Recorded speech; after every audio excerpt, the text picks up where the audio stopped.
سلام دوستان عزیز. همونطور که گفته بودم و مستحضر هستید، من مدتیه که پدر عزیزم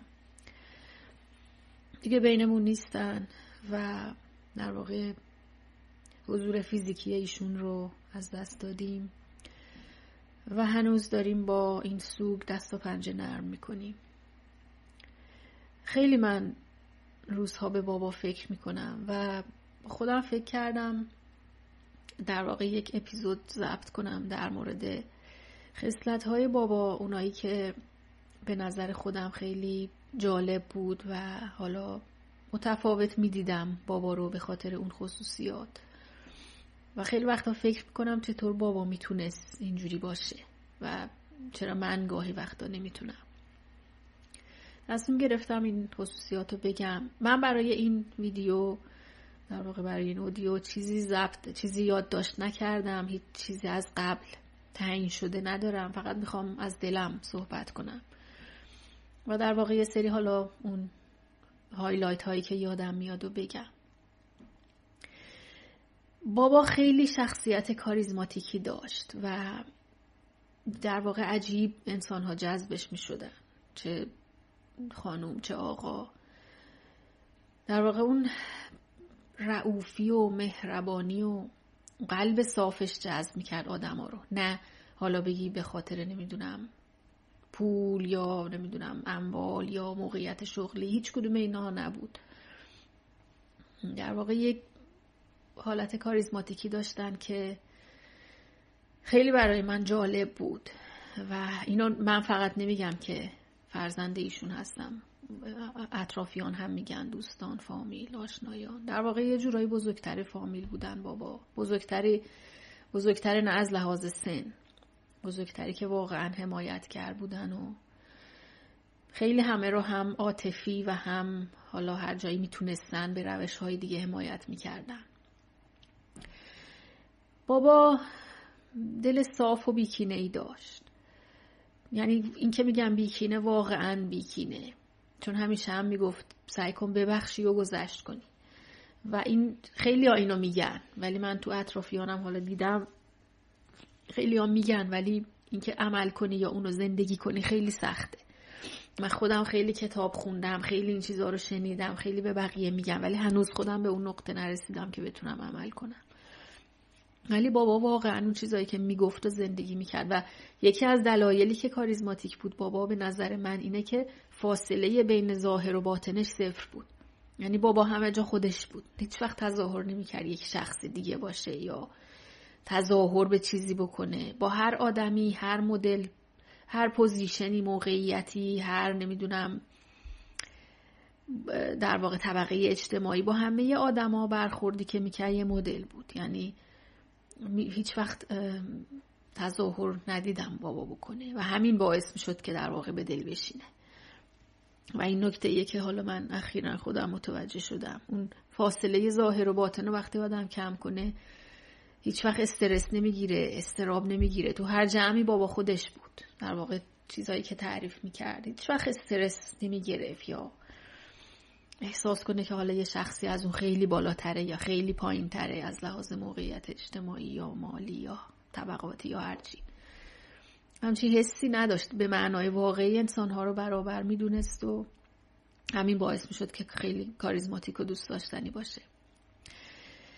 و بابا همیشه میگفت از آدم‌ها در حد ظرفیتشون انتظار داشته باشین. خیلی برام جالب بود. یه وقتایی من یه نفر یه برخورد بدی میکرد یا اون چیزی که ما انتظار داشتیم و انجام نمیداد، من با عصبانیت به بابا میگفتم چرا هیچ کاری نکردی، چرا هیچی نگفتی.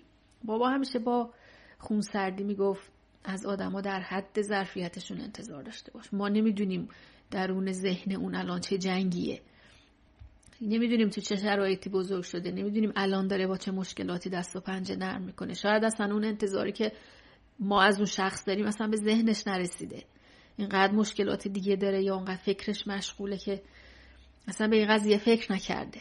و این خیلی برام جالبه. اگه هممون اینطوری فکر کنیم، در واقع این توی خیلی از کتابا به صورت خیلی فانتزی نوشته شده این اصول در قالب جدول و نمیدونم گراف و این چیزا، ولی بابا در واقع اینو زندگی میکرد. اون چیزی که بقیه میگن و خودش زندگی میکرد و واقعا انتظاری نداشت از کسی.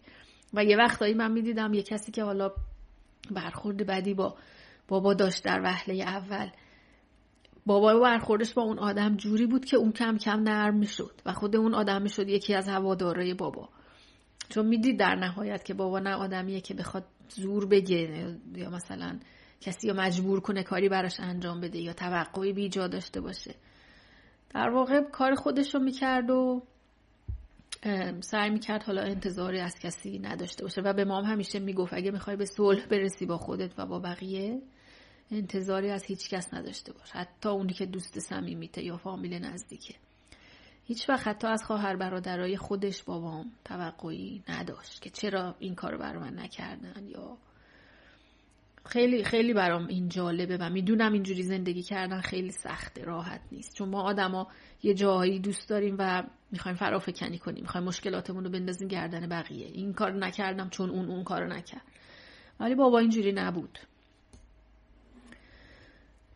بابا همیشه میگفت، یعنی این نصیحتی بود که اینم در واقع خودش زندگی میکرد، که وقتی کسی کمکی لازم داره و نیازمند کمک توه یا همراهی توه، دنبال حساب و کتاب نباش، هر جور میتونی کمکش کن. این خیلی جالبه. میگه به این فکر نکن که قبلا تو نیاز به کمک داشتی اون کمکت نکرد. اگه میتونی کمک کن، اگه وقتشو داری، اگه تواناییشو داری کمک کن و مطمئن باش جای دوری نمیره. و اینو من واقعا میدیدم که خودش انجام میده. همیشه برای کمک کردن آماده بود و کمک میکرد تا اونجایی که میتونست. همیشه تمیز و مرتب و خوشبو بود بابا و از ما هم میخواست همیشه اینطوری باشیم. آدم بسیار منضبط و مرتبی بود، خیلی قشنگ در واقع قفسه بندی میکرد، حالا اون وسایلش و اتاقش و خیلی بسیار مرتب بود که این هم برام خیلی جالب بود. پدر بزرگی بسیار مهربان و باگذشت بود. در هر سفری که می رفتیم یا دوره همی یا پیکنیک خانوادگی، بابا همیشه بچه‌ها رو در اولویت قرار میداد. از خوشی‌های بزرگسالی که خودش نیاز داشت میگذشت و سعی می‌کرد کودک بشه و بیشتر وقتش رو با بچه‌ها بگذرونه و سرگرمشون کنه. و این اخلاقش فقط در مورد نوه‌های خودش نبود، با بچه‌های فامیلای دورتر و بستگان و دوستان دورتر هم همینطور بود. دنبال بهانه بود برای شاد کردن دیگران و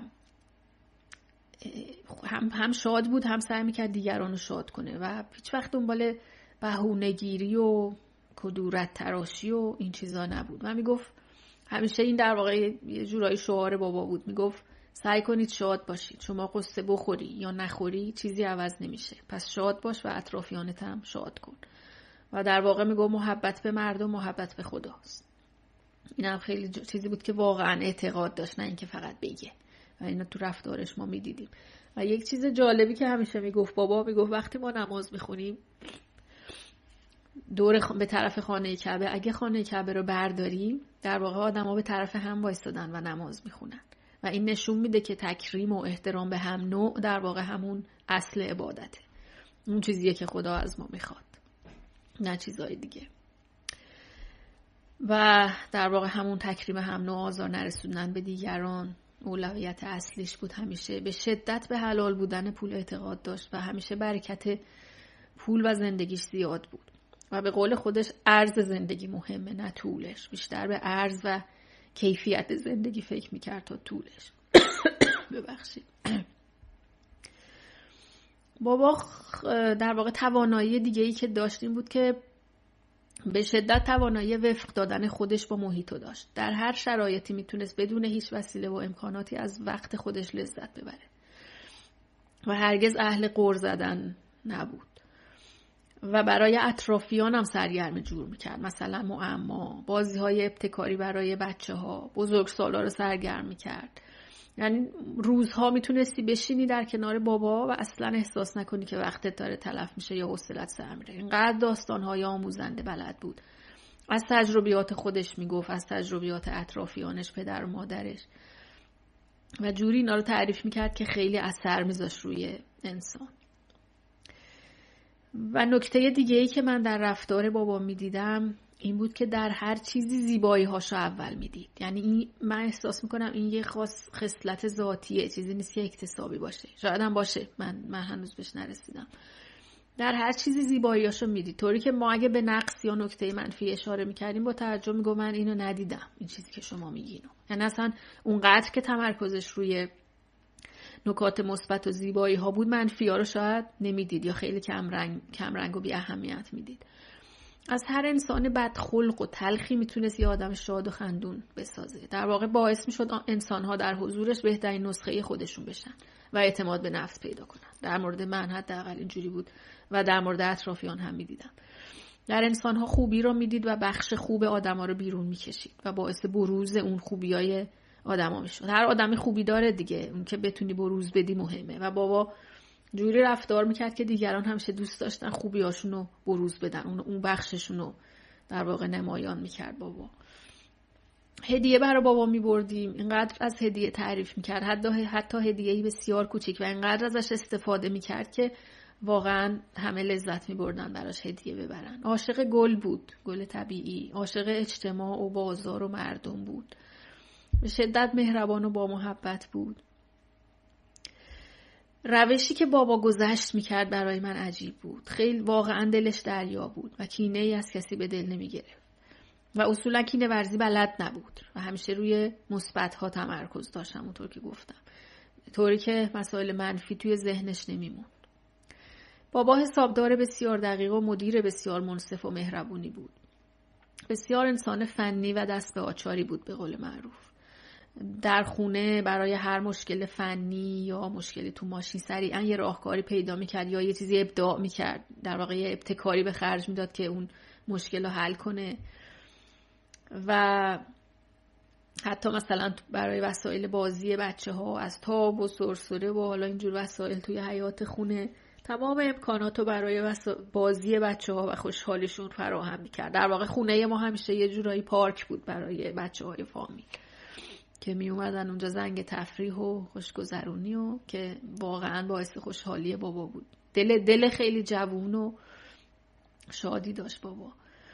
داستانهای آموزنده خیلی بلد بود، همونطور که گفتم همیشه تعریف میکرد. بابا کودکی سختی داشته، اینجور که تعریف میکرد، درس میخونده و کار میکرده، ولی سعی کرده خوب زندگی کنه و در واقع تمام این خصوصیاتی که داشته رو خودش سعی کرده دیولپ کنه و در خودش بسازه. اینا رو باعث رشد اطرافیانش بوده و همیشه میگفت هدف از زندگی تکامله و بهتر شدن و در واقع این که هر جا هستی یه قدم بری جلوتر. و واقعا من حس میکنم به این هدف رسید، به اون چیزی که میخواست، هرچند کوتاه ولی خوب زندگی کرد. روح بزرگش در شادی و آرامش باشه. ما واقعا نعمت خیلی بزرگی رو از دست دادیم، ولی امیدوارم در حد بضاعتمون بتونیم رفتارها و صفات خوب بابا رو سر لوحه زندگیمون قرار بدیم و ادای دینی هرچند ناچیز در مقابل همه محبت‌هاش و زحماتش کرده باشیم.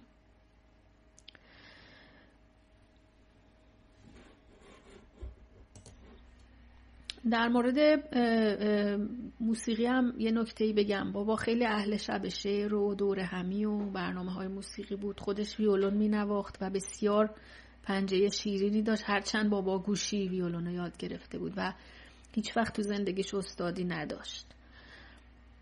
بابا اینطور که تعریف می‌کرد، در واقع حالا پدری خیلی مذهبی داشته که دوست نداشتن بابا یا بچه‌های دیگه طرف موسیقی برن و یا آلات موسیقی رو بنوازن، ولی مادرشون یک ویولون براشون میگیره وقتی کوچیک بودن و بابا میگفت من خیلی وقتا دور از چشم بابا توی حمام میرفتم ویولون میزدم و اینقدر در واقع این هنر نواختن از درونش تراوش کرده بود، چیزی نبود که حالا به زور بره یاد بگیره و با حالا فشار والدین. در واقع واقعا دلی با دل می نواخت و خیلی هم به دل می نشست.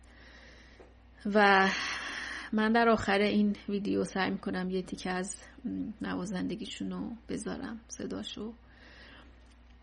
واقعا انسان جالبی بود بابا و اینکه تونسته بود حالا اون چیزی که دوست داره رو بهش برسه بدون حالا امکانات مالی یا بدون حالا امکانات خیلی خاصی. اون کاری که دوست داشت انجام داد. توی ارکسترهای زیادی بوده بابا در زمان سپاهی دانش و بعدن توی بانک که بودن در واقع توی دوره‌ای می نواختن، توی سرای سالمندان به صورت داوطلبانه می رفتن با دوستای دیگهشون به صورت ارکستر می نواختن که دل سالمندان رو شاد کنن و خیلی کلن اهل کار خیر، حالا نه فقط مالی، هر جوری که از دستشون برمی اومد کمک می کردن. روح بزرگشون شاد باشه.